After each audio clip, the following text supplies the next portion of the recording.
দক্ষিণী সুপারস্টার থালাপতি বিজয় আবারও প্রমাণ করলেন তিনি শুধু চলচ্চিত্রের নায়ক নন, রাজনীতির মঞ্চেও ঝড় তোলার ক্ষমতা রাখেন। মাদুরাইয়ে নিজ দলের সম্মেলনে দাঁড়িয়ে তিনি ভারতের রাজনৈতিক অঙ্গনে আলোড়ন সৃষ্টি করলেন। বিজয় সরাসরি ভারতের প্রধানমন্ত্রী নরেন্দ্র মোদীর নেতৃত্বাধীন বিজেপিকে ফ্যাসিবাদী দাবি করে বলেন, এই লড়াই আর শুধু রাজনীতির লড়াই নয়, এটি আদর্শের যুদ্ধ। তার ভাষায় বিজেপি ধর্মকে ব্যবহার করছে বিভাজনের হাতিয়ার হিসেবে এবং একই সঙ্গে দুর্বল করছে গণতন্ত্রের ভিত। তাই বিজেপি তার কাছে সবচেয়ে বড় আদর্শগত শত্রু।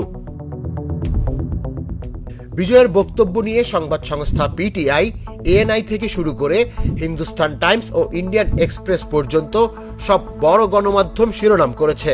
তাদের বিশ্লেষণে বলা হয়, এই মন্তব্য শুধু তামিল রাজনীতি নয়, গোটা দেশেই আলোচনার কেন্দ্রবিন্দু হয়ে উঠবে। তবে শুধু বিজেপি নয়, বিজয় তার আক্রমণের তালিকায় রেখেছেন ডিএমকে-কেও।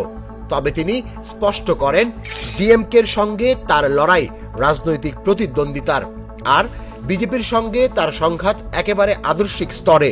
তার দলের মূল নীতি হল সমতা, ধর্মনিরপেক্ষতা, মুক্ত চিন্তা আর সামাজিক ন্যায় বিচার, যা বিজেপির নীতির বিপরীতে দাঁড় করায় তাকে। 2024 সালে প্রতিষ্ঠিত হওয়ার পর থেকে বিজয়ের দল তামিলনাড়ুতে দ্রুত জনপ্রিয়তা পেয়েছে। কোটি কোটি তরুণ এখন তার শক্তিশালী সমর্থক।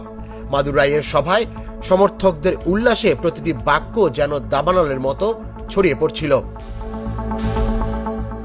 হিন্দুস্তান টাইমস মন্তব্য করেছে, একজন তারকা রাজনীতিকের মুখে ফ্যাসিবাদী বিজেপি শব্দ শুধু বিতর্কই নয়, জাতীয় রাজনীতিতেও নতুন হিসাব খুলে দেবে। যদিও বিজেপির পক্ষ থেকে তাৎক্ষণিক কোনো প্রতিক্রিয়া আসেনি, তবে রাজনৈতিক মহল নিশ্চিত এই বক্তৃতা আগামী নির্বাচনের সমীকরণে বড় প্রভাব ফেলতে পারে। বিজয়ের কণ্ঠে শেষ বার্তাটি ছিল আরও স্পষ্ট। তিনি বলেন, আমরা নীরব দর্শক হয়ে থাকতে পারি না, এখনই ফ্যাসিবাদের বিরুদ্ধে রুখে দাঁড়াতে হবে।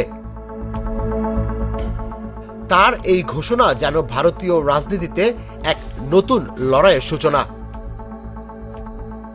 তুষার ইসলাম, জাগো নিউজ।